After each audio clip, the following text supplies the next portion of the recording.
Excellent. All right. So welcome, everybody to our September WEAll talk. As I've just mentioned, this talk is called Health and the Wellbeing Economy. And before I introduce our incredible speaker, a lot of you probably already know this person. I wanted to just give you a heads up on the WEAll talks, especially if this is your first time. So first of all, my name is Tobile Chittenden. I'm from Johannesburg, South Africa, and it's really cool to meet a lot of new faces and familiar ones. But we do these WEAll talks on a monthly basis. And this is our opportunity as an alliance, the Wellbeing Economy Alliance, to share knowledge. I think it's so important for everyone working in this commitment to the well-being of people and planet to have the opportunity to share thoughts, ideas, learnings, challenges. And this is one of the platforms that we get to do it. So our members get an opportunity to share their thoughts every month.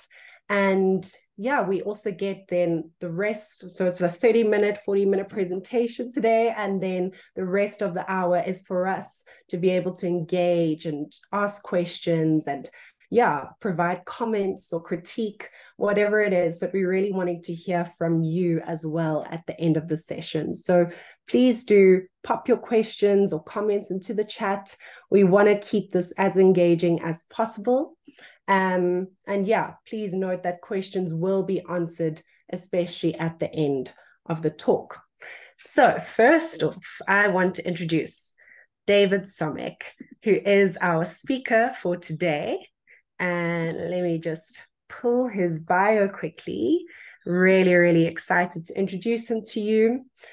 David has worked as a forensic psychiatrist, psychoanalyst, and experienced clinician in management for many years and retired from the UK NHS in 2005.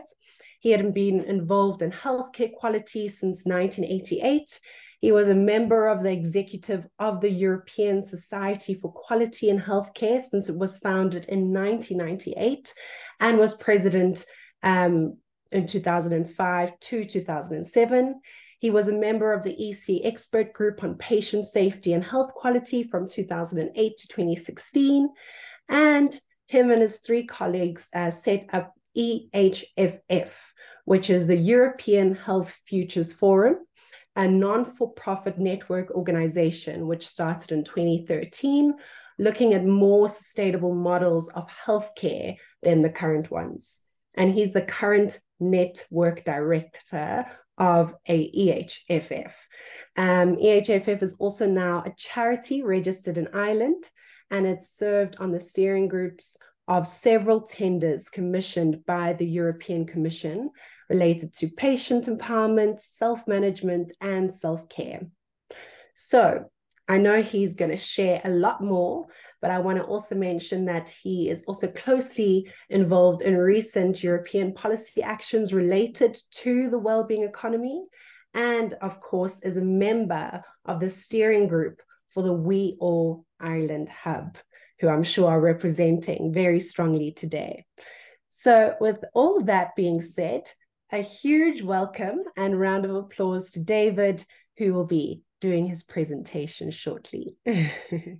Over to you, David. Thanks, Beverly. Better keep the applause till afterwards. See if so, folks, really nice to see everybody, and impressed how many have bothered to come today. Look, I'm going to charge through a large amount of material, and the whole, I discussed it with Beverly. The point is, it's difficult to take all this in a few minutes. So the important thing would be, don't fret if you've missed something or I skate over something on the slides. We'll be sending you, as well as the recording, copies of the slides for you to look at if you're interested subsequently. Okay, so let's just get on then. Tobly, would you, Tobly's being very kind and helping me with the presentation because I'm no good at these technical things. So okay, so next slide. Right, so this is just a kind of teaser, really, which is there's no doubt that it's well recognized by everyone that the current climate crisis is a health crisis. And it's fairly obvious, but now it seems everyone is recognizing. Someone said the other day, we're on red alert now as far as the relationship between our planet and the climate crisis, and global health. And this is global. This is every part of the world, as is seen in this little quote from Vanessa Carey. You know, we're talking about Malawi, India, anywhere you look, there are major problems. Next slide. But that's climate as a health crisis. I want to look wider than that, of course. So let's start by some definitions. I don't want to dwell on this, but just to see where I'm coming from, okay?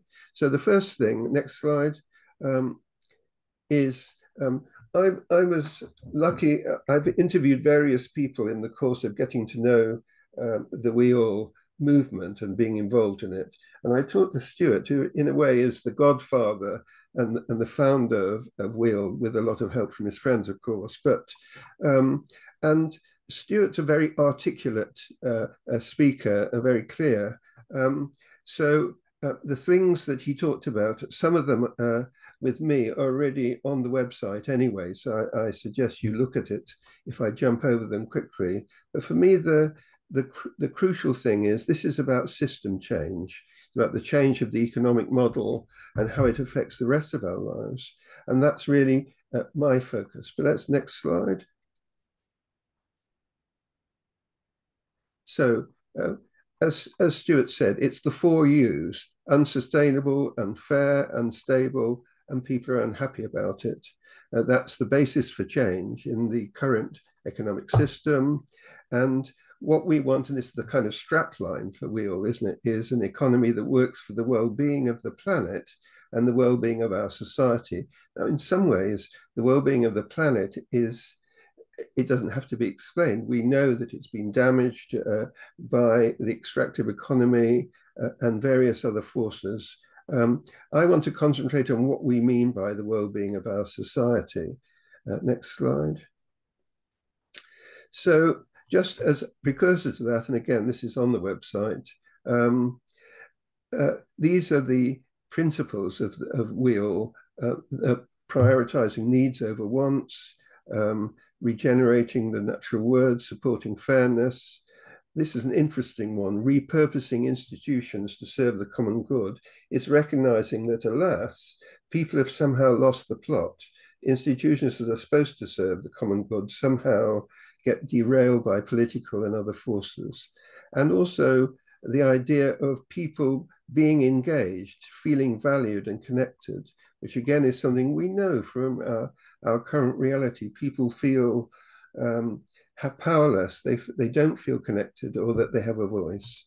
So let's look at the definitions then. So I start with a very well-known definition about needs, psychological needs, and they're obvious ones really.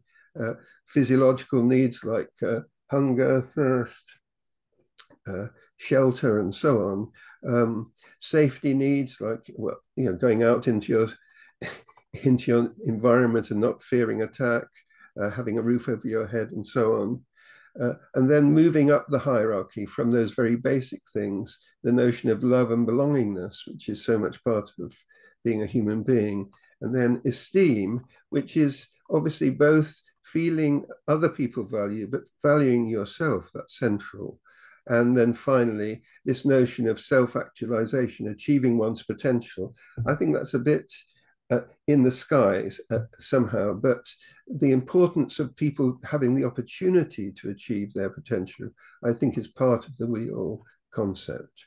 So I then mentioned, just in passing really, this definition about what the well-being of a society is. And as I say, it's really just a restatement of the Maslow hierarchy. But also just to point out the things that the idea of living in a safe community where you're valued and so forth. I mean, these are ideals. I mean, this is what the WEAll statement I said earlier about what it wants to achieve. This is a goal we have here, okay? But it's a very important one to aim for. So I then go to really the meat of my talk, which is my concern that the WEAll program, if you like, although it's mentioned, doesn't somehow, I feel, prioritize health enough. Then I would say that, wouldn't I? And indeed, you can argue it's the economy, stupid. I mean, that's what WEAll's about.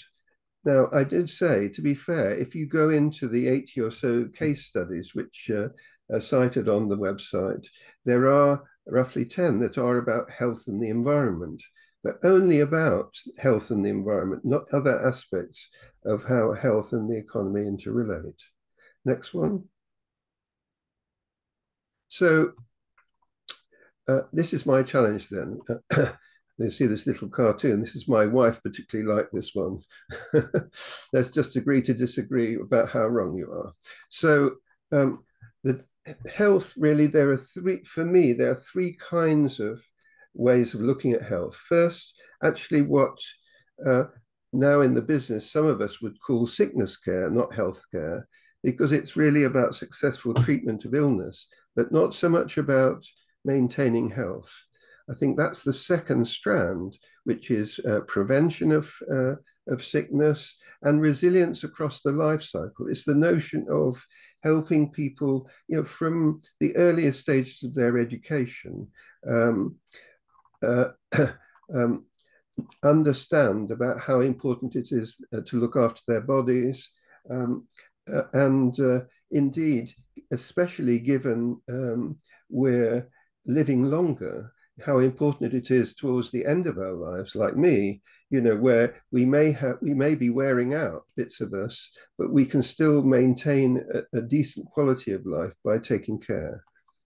And then finally, a much more abstruse, but I think important issue, which I'll come to towards the end of the talk, about health as the Socratic ideal, the notion of body and soul in harmony.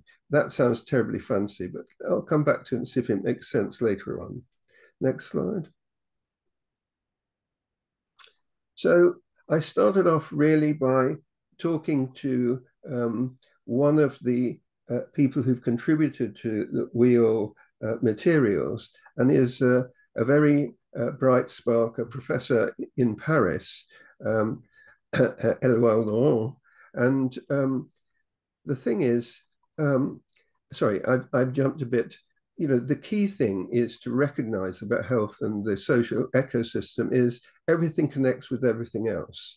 And it's the holistic view, but it's very important, particularly in this context, to recognize, that things changing in the environment affect health, the economy affects all kinds of things, the social inequality has a huge impact in terms of how long people live and so forth. Now, this is something then which is relevant to the question of why are we talking about system change? And I'll come back to that again. So Elwell wrote this book, The New Environmental Economics, Sustainability and Justice. And when we talked to him a couple of years ago, he said, originally I started out as a straightforward political economist, but then I recognized that there's a particular direction, which I'd call ecological economics, which recognizes that the macroeconomy is embedded in the biosphere. That he's seeing how important the relationship with the planet is. And he said the difficulty is how to connect in people's minds social realities to the biosphere, rather than thinking about them, these things going around in the planet as somehow foreign affairs, rather than related to everyday life. Next slide. So the real point he makes then is, as far as we can influence anything, if the origin of certainly a proportion of the crisis we're facing is social, and therefore we should have social solutions. And what he's really showing in what he's talking about is his good socialist principles, which is not that I disagree with them, but he will say people will resist the necessary transition unless they can see it's a just one. principally it reduces social inequality. I think that's a very optimistic view of human nature, but it's still important because, and I asked him that, well, okay, I absolutely agree, but the fact is the powerful, those with huge vested interests, will challenge political attempts to change things. And he said, governments need to be able to stand on the shoulders of the people's anger and determination for change. And I think that's a terrific point about the necessity for social movements. So that picture on the bottom right is the actual paper which Elwar and Amanda Janu and others wrote, which you'll find on the website.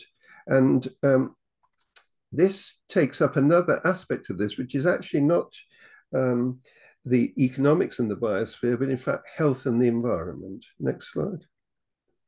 They make 5 particular points. And again, this is a dense slide, which I don't expect you to take in fully, but really what they look at is how the interconnection between the health and the environment can be a very much a virtuous one. So if you improve things like mitigating pollution, you also, of course, reduce premature death. If you look at reduction pollution and waste from healthcare, this helps reduce non-communicable diseases. If you reduce social inequality, it accelerates transition policies and so on. It goes through those 5 main fields. And it's an interesting concept. Next slide.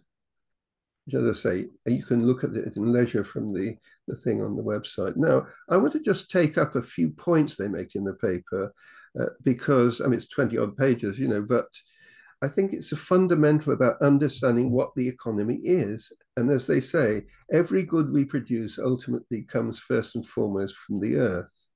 And every service we provide is valuable insofar as it contributes to well-being. Now, in other words, it's not just that we have to recognize how much our transactions depend on what we take from the earth by and large, but also from a particular point of view, they're only valuable if they contribute to our well-being. So often transactions simply benefit a small number. The key thing for him, that's what I meant about his social principles, but it is, I think, absolutely true, is the only one facet of true force behind our prosperity is social cooperation. Interesting, I was talking to someone the other day about survival with the climate calamity, and they were saying they'd made all kinds of preparations to face the oncoming disaster, being able to cook their own food, make their own, grow their own food, energy and so forth. But the truth is, you can't do it on your own. You may be hugely prepared, but unless you have a group of others who support you and you support them, it's not going to work. So next slide.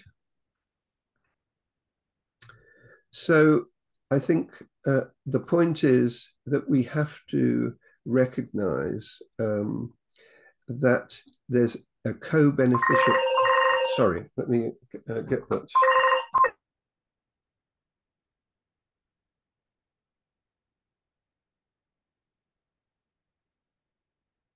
Sorry, my assistant's a bit slow in taking the phone off. I think the point is that you have to recognize that we need not a cost-benefit approach, which I think is quite poisonous sometimes. There's a credible example of civil servants talking about whether there's a cost-benefit to looking after the elderly and sick. Now, that reminds you of the Yes Minister, where the most effective hospital is one that doesn't have any people in it. This is just ludicrous to talk about cost-benefit when it comes to.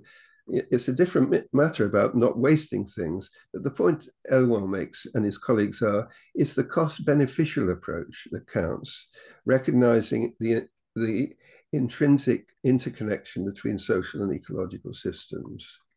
And the other point, almost as on the side, they say, education and health are fundamental enabling factors of individuals' well-being, and they should be central priorities in the wellbeing economy discussions. They said it for me in a way, but it's a question of how we frame this. I'll come back to that, I hope. Next slide.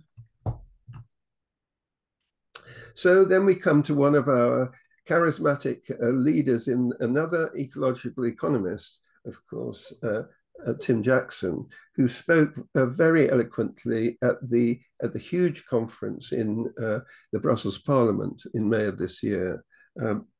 And what Tim, amazing to me anyway, seeing him just as an economist and knows all about the wellbeing economy and so on, saying, what would happen if we thought of prosperity systematically as health rather than wealth? What difference would that make?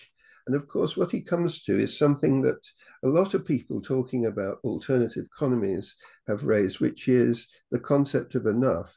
And that's about what, again, of all things, he refers to Aristotle as the notion of a virtuous balance between deficiency and excess.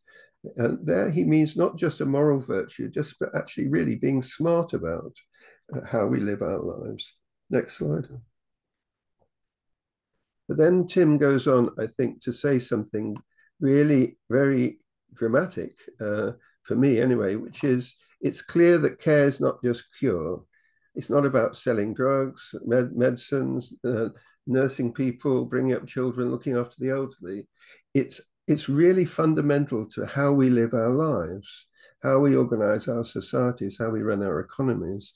And this is about the human element in how we interact, which can be so easily forgotten. So the kind of headline concepts are maintain, continue, repair, nurture, nourish. So it's really about paying attention to people, to things, to the planet itself. And I think that is, to me, what is the underlying moral basis, if you like, for the WEAll movement. So on the other hand, though, he says our allegiance to care must be tempered with realism, our compassion for each other toughened with an iron resolve, our infinite creativity grounded in a sense of struggle, to harness agency with hope for an economy fit for the purpose of a finite planet. He's on a finite planet. You know, it's very much rabble-rousing talk, and the 500 or so young activists who are mostly the audience in Brussels loved every minute, of course, of it. But I think it is very profound. We know it will be a terrible struggle to challenge the forces of maintaining the status quo for their own interests rather than that of the common people and the planet.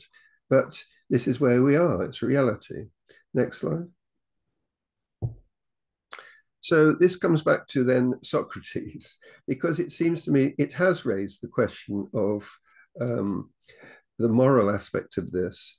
And Socrates talks about happiness and the pursuit of virtue. He says, first of all, to live a virtuous life, we must develop wisdom and really recognize that, in other words, not be egotistical, but recognize that how we act has an effect on the world around us and others. And he says, this is the basis of morality. And if we have morality, we can live a good life. Now, I think that's very interesting when we talk about what a healthy society is. It's not just about being free from illness or anything like that. It's about the concept of humanity in the sense of having or showing compassion, but by implication, what might be unique about being human. Indeed, defined conversely, lacking that character, for me, makes a person less than human. Next slide. So then there's a bit of fun, really. This webinar we ran, me and my colleagues ran for this free university on the west coast of America, Ubiquity University, we called The Rise of the Zombies. Now that's because that's a joke about the fact that their overall series is called Humanity Rising. And what we are saying is this is the non-humans rising at the anti-life. So we saw this, and this is a shot from a 1968 film called Night of the Living Dead, by the way. Our theme was that there are presently two significant society created existential threats to humanity, the current economic model with its worship of money and the increasing, so I can't see the bottom of this slide, totally, I don't quite know why, but basically the increasing pressure of technology. Let's go to the next slide. I think the slides are slightly bigger than the screen share. It doesn't matter. So let me explain this, because on the one hand, you could say it's fairly obvious. We know that both the health ecosystem and GDP-based economies are what we might call undead systems. They're systems no longer fit for purpose and represent a major threat, probably equal to the likely impact of climate change. That sounds very dramatic, but I think there is good grounds for that if we keep things as they are. So what we would argue is that even though it's not obvious, modern technology and the infinite growth model in particular are essentially anti-life. Now, for this audience, the moral and existential threat of the growth model doesn't need to be elaborated on. You might be surprised to see technological advances and the interrelation between the two being singled out. But as the picture suggests, we're talking about something that is accelerating at an enormous speed. Next slide. Now, I can skip this one really, but it's basically saying for 100 years now, it's quoting Brave New World. The fact is that in 100 years ago, 1930s, I think it was actually, but there was this notion of a society controlled by the use of soma, a happiness drug, so that people didn't recognize how enslaved they were. Well, the point I'm making is actually, I think it's happening right now, in the sense that given that technological development is largely driven by the profit motive rather than the common good, there are plenty of examples of innovation that are not designed to meet a social need, but rather create a product that sells us products we can actually, sells us products we could actually do well without. So we're drowned in a sea of rubbish coming from our screens. We're constantly pressed to buy stuff we don't really need. And the truth is, I remember when I was a student in the 60s, there was a lot of concern raised then when people could see the start of the acceleration of technology, that actually people weren't paying attention to the possible social consequences of that change. And the fact is, it's very clear now that people should have done more. Next slide. And I'm so sorry.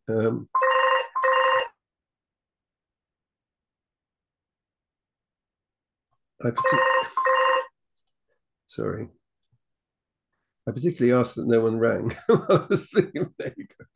Best laid plans. So I now just want to mention someone from 1970, Alvin Toffler, who was a futurist, really. And he talked about the move to a super-industrial society, that this change overwhelmed people. This is about the psychology of society in general. He argued that the accelerated rate of technological and social change leaves people disconnected and suffering from what he calls shattering stress and disorientation, future shocked. And he believed that the majority of social problems then and perhaps now are related to this future shock. Indeed, you could ask, well, let me say, as a psychiatrist, a former psychiatrist for many years, I've often wondered how much what people call the current epidemic of mental illness is really, in fact, evidence of, and of course shown by the most vulnerable, like our younger folk, that really they are full of anxiety caused by these kinds of shifts. And people are not addressing those, but rather somehow trying to medicalize it. So that's the point I'd like to make. But I think the whole notion of what Toffler was saying, it's fine, keep the slide, was talking about was the same thing as those commentators in the 60s, that we're not taking seriously how people need time to adapt. And if things are being changed faster and faster, it has a psychological effect on people. So this brings us to the nub of the talk, really, which is about system change. So, and I was quite amused to find this picture from Socialist Worker, of all things, saying system change, not climate change. But so, and again, the little caption, one solution, revolution. Yeah, it's revolution of what kind, though? We don't doubt that things have to change in the economic system, but we've, in my organization, looked at the health ecosystem and say it's also clear that it's no longer fit for purpose. I talked to colleagues elsewhere in Europe, and they certainly, we know that the NHS, the UK health services are in terrible strain through underfunding and so forth.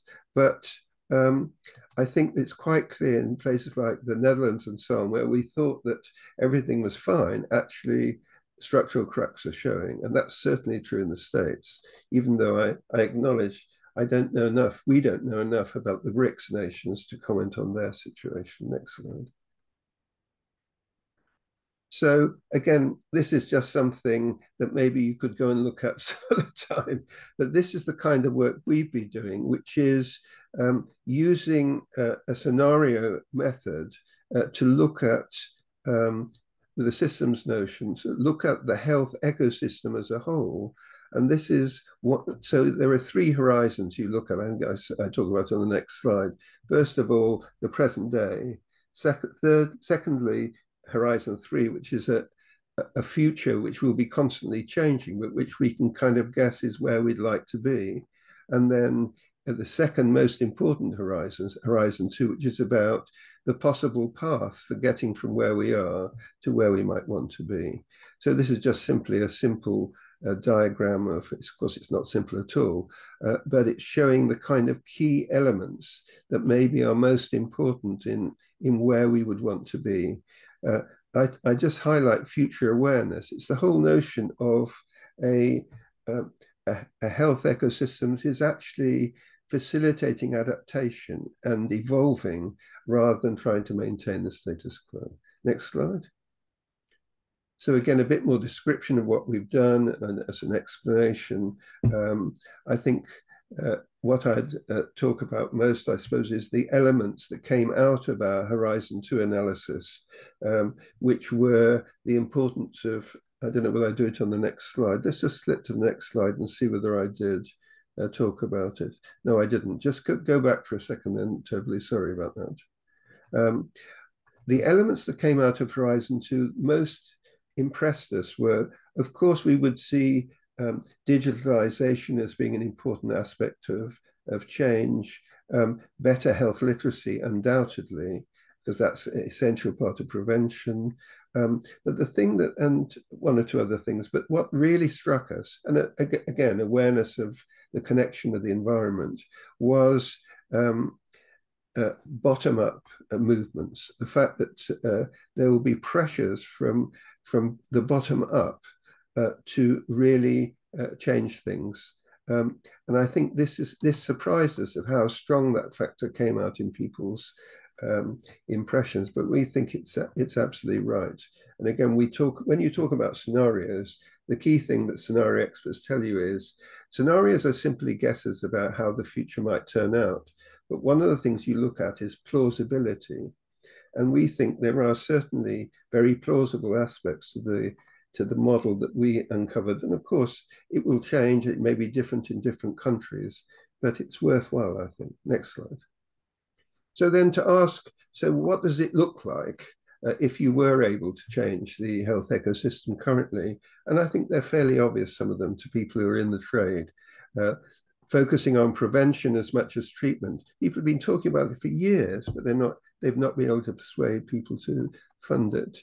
Tackling inequality, particularly even in current services. The fact is, I'm involved with a group based at Southbank University, but in fact across the UK, looking at how even though we've got universal health coverage in principle, actually there are things about the system which prevent people getting equal access and having an equal deal.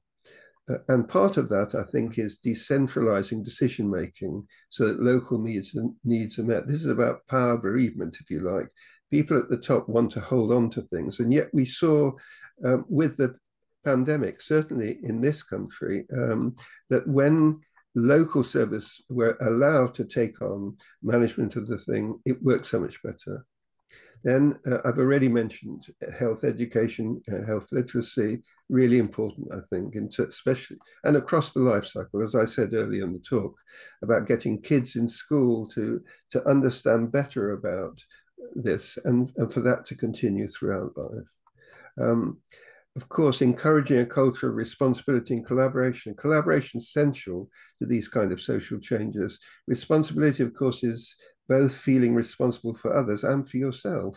There's a terrible business in a way that people have acted as if when you've got problems with your health, you go to the doctor like you take your car to the garage, they sort it out, and then it's all okay again. It's not like it's your responsibility. And finally, the concepts of care and respect. I was involved in a seminar over 15 years ago where we had a group of business people, educators, and health people come together for a kind of summer meeting. And we talked about what were the basic principles of our respective businesses, if you like. And everyone recognized that things had been lost somehow. So in education, it simply had been transformed into job training. In terms of business, it became simply some kind of rather than offering anything to community, it became simply some kind of macho race to the top.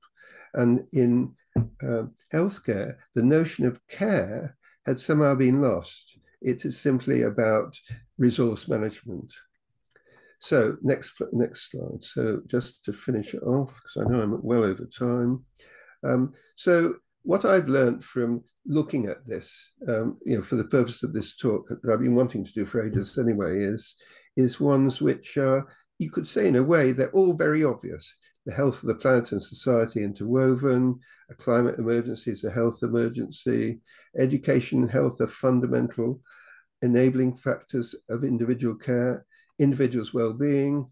Care is about the way we live our lives. Humanistic morality is somehow a basis for a happy life, potentially. New technology isn't an answer, it's a great tool. It has a dark side. And of course, and I do believe this now, the more I look into it, that the current economic model is a malign force in our lives and essentially anti-life. Now, you could say these are all trite, but I think there are also profound aspects to these things. Okay, next slide. I think I'm more or less done. Oh yeah, I was just wanting to make a point at the end to tease people like I do, which is Einstein talks about confusion of means and aims. I think the problem about the Wellbeing Economy Alliance is that too often it's seen as if it's simply about getting indicators sorted out to support the change of the economic, the way economies are planned. But I think that there's a problem there that even if we did all of that, would it really happen? And I think the problem is that barriers are not about what metrics people use. It's about the willingness of people, whether they are members of the public or the people with a lot of economic power, whether they're willing to change. And that can be done just by changing your economic indicators. Last slide, I think. So, all right, well, last but one slide. So I'm saying oh no, all right. I'm going to skip the rest of my presentation because what I was going to say was, and this is the important one, obviously this is about a change of culture. Now, I went into what kinds of ways that you can support a movement. and a social movement. And because the argument is, unless people, the larger society, want that, it's not going to happen. So there are all kinds of issues which I discuss in the last couple of slides, which we haven't got time for, but which you can look at afterwards. Is, first of all, you've got to people accept or realize there is actually a problem. You know, they may see it simply in terms of their own personal income or something like that, but actually, or the fact they can't see the doctor when they want to. But it's a much bigger problem than that. And getting people to see there's this systematic change is needed is not straightforward. Anyway, I'm going to leave it there. I do apologize. I knew I'd overrun. It's important we have some time for questions. Thank you, David. Yeah, that was really, really insightful. And you know, that zombie image is haunting and a great reminder of this anti-life economy that you speak to. So yeah, really powerful image. There are lots of things happening in the chat, which I wasn't able to navigate and do the slides as well. So let's look at the chat first. Mike Dixon, I see you've had made a few comments. I don't know if you want to share anything verbally.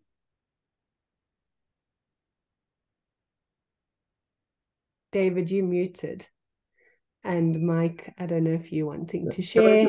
Can I just say, Toby, if you can record the chat, I'm only too happy to respond to individual comments afterwards by email as well. Obviously, we want to have a discussion now, but I'm saying we won't have time to deal with everything, and I'm happy to talk to people subsequently. Definitely, yes. The chat will definitely be recorded and shared with you. So if you are wanting, you know, an email response from David, please just send him as well your email in the chat so that he can have an email address to respond to. Yeah, and I'll give my email address to you. All right, Mike. My whole concern is the whole government and most of the political parties in the UK now are just absolutely obsessed with GDP growth. And it's just now growth. And you've now got Labour saying they're going to try and achieve higher levels of growth than the government are achieving. And from a health point of view, they just focus really on treatment and hospital care, not looking at prevention and a healthier society. And what David thinks about that. Mike, it's a no-brainer. I mean, I totally agree. I think they're simple, but what I guess I'm saying is it's a reflection of a much wider ethic, if you like, which has to be displaced. I think it's across the whole of Europe. You see that in the comments of the European Commission and so on when they talk about green growth and other things like that. It puts me to mind the notion economists have of greenwashing. You know, the notion that you're pretending to have green credentials when you're carrying on doing just what you used to always done. Yeah, right. Thanks, Mike. Thanks. Alan Whiteside, you've also put a question in the chat. I don't know if you'd like to raise it verbally, please. Yeah, no problem. I was just wondering, David, when you're looking at introducing new healthcare innovations, how you bring the wellbeing economics into that. We saw in the UK, the Energy Systems Catapult, we're looking at prescribing fuel for fuel poverty, but there didn't seem to be a way after like a proof of concepts happen to make these things become sort of best practice or kind of current practice. How do we develop some ways in which we have better ways of assessing these types of impacts and then kind of scaling them up and being able to identify which are the best innovations in terms of improving our well-being and which we should disregard? Yeah, absolutely. I mean, I think it's a depressing notion about how politically science, in inverted commas, is handled. I mean, the fact is that one of the the things you note if you're a student of how these things move over time is that really quite positive initiatives are introduced, but they're never allowed to flourish. They're always the pressure from politics, because of their short time frame of thinking, till the next election and so on, is that we say, okay, we've done that, we go on, when of course they haven't done that. And so things don't get properly embedded. And the science of what works, what doesn't work, is somehow gets lost in the fog, if you like. So, I mean, it is a general issue, I think, across Europe and elsewhere about the nature of innovation. The truth is, and again, funnily enough, I was getting into a correspondence with Tricia Greenhalgh, who's probably one of our best brains in relation to healthcare innovation, is that innovation in itself, the step change innovation is very exciting. It's relatively rare. It's mostly just about small incremental improvement. But when it comes, it takes years sometimes for it to embed. And you see it over history that's true. I mean, if you think of, I won't go into technical details, but the fact is there are things that takes 20 years for people to get it, and then you get this big transformation. It's quite problematic.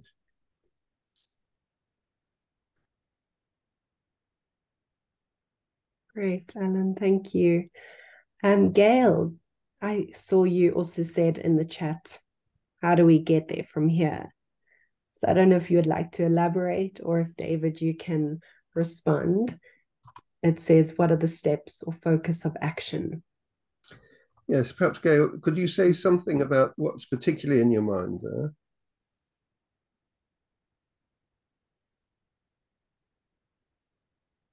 Futures Forum, or EHFF. I'm Caroline White. And I'm Sean O'Connelline. For this episode, we have two. What's happened there? David Somekh. I think Gail's watching a video with regards to you and Caroline. Gail, we can hear you. Sectoral initiative. I think there's some tech issues. Okay. But we'll come back to then. We'll come back to it. Gail's question, of course, is, I mean, as I say, for me, and it's really the last bit of the slides I didn't talk about, I didn't have time to talk about, which is how do you create a social movement? I mean, I think that that WEAll is doing a great job at the moment. We're yet to see how much impact it has. And again, we have to be patient about seeing how that might happen. But there are these, for me, it's a key issue. We've talked about it in our in the WEAll hub in Ireland. It's one thing to say people are dissatisfied with things, but if you ask the man or woman in the street, is there a problem with the economy? They go, what? What's the economy? It's not a straightforward matter, whereas with climate, it's dead easy. I mean, we've had David Attenborough, we've had Greta Thunberg hammering at us about how awful things are and animals are dying and so on, and the environment is being trashed. It's a much easier thing to get school kids into the streets about than for them to march about the economy.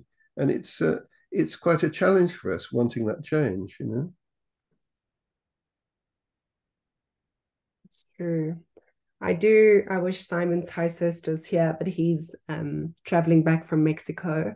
But that's one of his roles as the movement's lead at the Wellbeing Economy Alliance, is to really, speak to these bigger movements and help them articulate, so whether it be climate justice or social justice, the direct link to their cause being economic injustice. And so helping them see that link helps us then actually better articulate the need for economic systems change, even though it might be the Gretas of the world speaking to it in their different protests. They're actually now verbalizing in these protests, this is directly linked to the economy. So great work being done there, but Simon will definitely share a little bit more about that, hopefully at a next platform. Perfect. I see a hands up. I would love you to share your name so that I can pronounce it correctly. Hi, thanks. My name is Çağlar. That's how it's pronounced. Thanks, David, for the talk. I mean, I was really intrigued by the comment about, you need to convince people that they have a problem, right? Mm-hmm. I was wondering whether you can come up with an example from your experience in the context of health, for instance, that something has worked right. As an example, in the UK, it can be a local thing as well. Like, I think this is really challenging because most of the time, when you talk to people about, climate change, problems in this health sector, they will agree that there is a problem, but the issue is always that they think that problem is elsewhere, so they don't really, they are not on the same page. So are there examples that you can recall from your experience that worked well in this regard? Look, I think there's no doubt that there's lots of examples of really fantastic practice in small areas, and that's the thing. So, for example, the example we like to give in relation to community engagement with health, but also not just health in the wider sense of society. There's a small town in Somerset called Frome, where the local primary care team got together with others in the local services to produce a thing where they had what they call communicators that try to make sure that everyone in their local community knew about what services were available to them. They had short training so that even just ordinary people in the community could go out and it's again about social cohesion. Now, there are lots of examples like that if you look, but the trouble is they don't connect up. So that's the next step, isn't it? You can have people getting the message, but unless they connect, this is the cohesion aspect, of how a movement gets going. And that's really still a knotty problem of how to make that happen.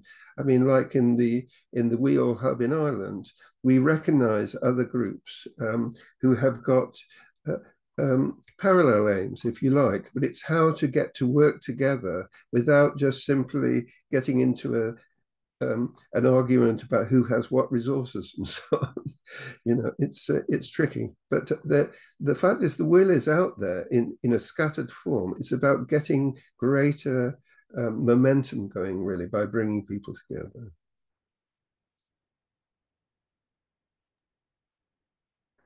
Brilliant. I see a question that's just come in from Marie in the chat. Hi Marie, there. would you? Yay! There we go. I'm Marie. I'm an economist from Malta. I'm working on Malta's well-being framework, and I enjoyed the talk very much and being here with you all. At the moment, I'm working on a paper where I'm trying to sort of disentangle health from well-being in the sense of actually asking what health interventions is the public sector spending time and budget on that isn't conducive to well-being. So we kind of tend to talk about the two almost as though they're interchangeable.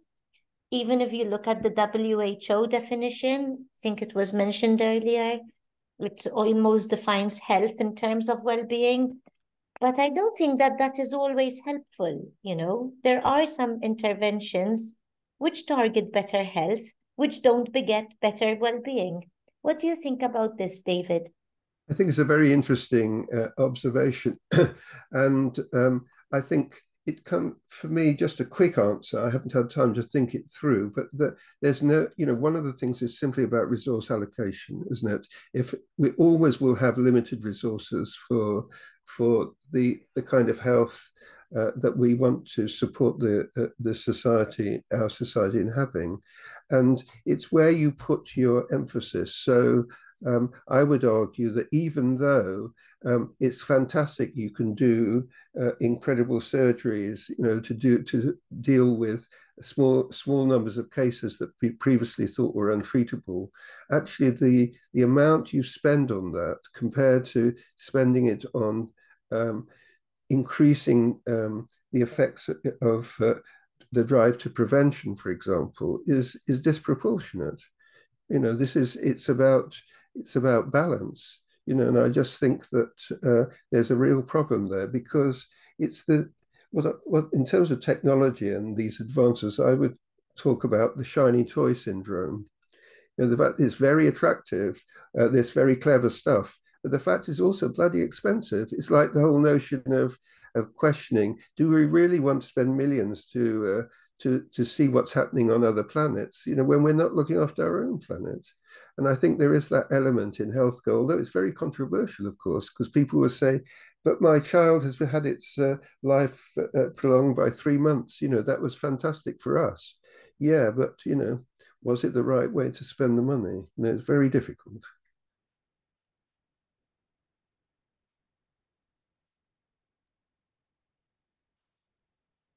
Thank you.